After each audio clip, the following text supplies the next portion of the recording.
According to a lengthy and extensively reported new piece in Politico, the Obama administration deliberately and systematically undermined a major drug investigation by the DEA for the sake of preserving the Iran deal.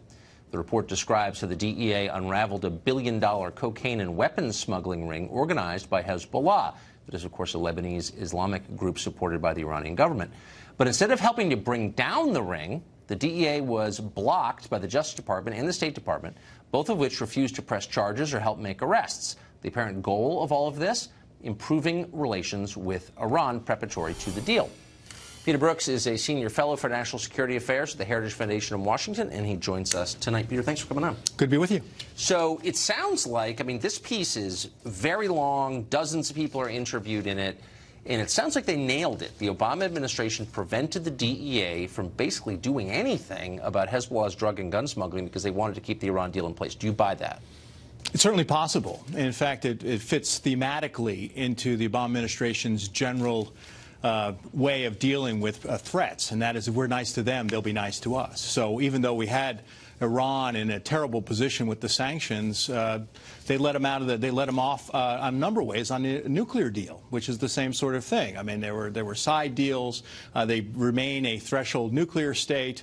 We don't get the answers on their nuclear program. No visits to their nuclear military sites. So this kind of fits along the same line. So I think it's very, very much plausible, and it's very troubling because Hezbollah is one of the world's most powerful terrorist organizations. ISIS, Al-Qaeda, Hezbollah has American blood on its hands, and I think we should have taken the opportunity to take it apart because this money that they were using in the drug smuggling ring, drug trafficking ring, was being used for weapons, was being used to support their alliance with Iran. They're an ally of the Syrian regime of Assad. So, yeah, this is really troubling if it's actually true. Of course, I want to hear the other side as well. But so here's the report. Let me just say the allegation is, by the way, that in the absence of enforcement, Hezbollah, working with the Zetas, the drug gang in Mexico, smuggled tons of cocaine into the United States and laundered hundreds of millions of dollars in cash. Here's the other side. This is an Obama administration official on background. Quote, "The world is a lot more complicated than viewed through the narrow lens of drug trafficking.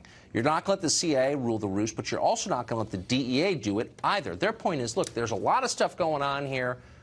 DEA's priorities weren't at the top of the list, but America got something out of this anyway in the end. Do you buy that? A bad nuclear deal.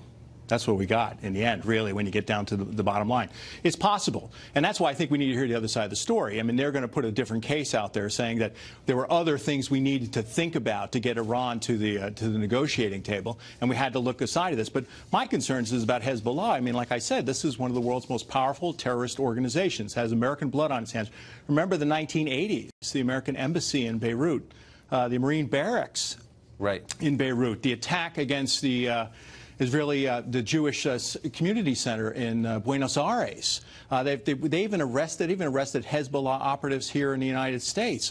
This is a group that works hand in gloves with the Iranians. They're involved in Syria today. So I think it would have been more appropriate if this story is true to take apart this organization because they are a danger to us, our allies, and friends and partners around the world. So here's Catherine Bauer. She was a Treasury official in the Obama administration. This is written testimony to the House last February, and I'm quoting, "Under the Obama administration, these Hezbollah-related investigations were tamped down for fear of rocking the boat with Iran and jeopardizing the nuclear deal." It sounds like it was an all-hands-on-deck situation where everything was subordinate to getting this deal. Why was the Obama administration so focused on getting the Iran deal? Well, they thought it was very important. We all thought it was very important. Like I said, we didn't get a good deal, but we also thought that stopping Iran from moving forward with its nuclear weapons program was critically important. So I think that's what they would argue, and I think they should have an opportunity to do that. This also may be something that Congress wants to look into. This is a very explosive report and should be very concerning as we go forward in terms of our dealings with Iran. Thankfully, it appears to me that the Trump administration is taking a very different view on this and putting more pressure on Iran and countering them wherever they can. If you counter Hezbollah, you counter Iran. And I don't think we're in a better place today with Iran than we were previously. I think things have actually gotten worse considering what they've done in Syria, the Shiite crescent they're creating, the instability in Lebanon, what they're doing in Yemen, what they're doing in Iraq, Afghanistan.